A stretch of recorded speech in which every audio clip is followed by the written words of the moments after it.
This week sa Laika, panibagong Laika guest na naman ang makikipagkwentuhan sa atin. Ang mga matatagumpay sa kanilang mga negosyo. Ang gwapitong negosyante na si Jam Lavinia. Ang naging inspirasyon ko po talaga, nung bata pa po kasi ako, naririnig ko yung nanay ko, nalulungkot siya. Parang nung time na yun, parang wala na siyang mautangan.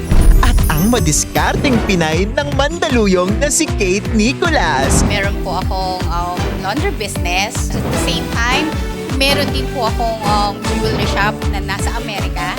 Kasama ang ating energetic TV host na si Laika Lishu. Kaya naman tawagin na ang inyong mga kapitbahay dahil sabay-sabay tayong ma-inspire at makakapulat ng aral. Dito lang yan sa ating programang Like na Like ng Pilipinas.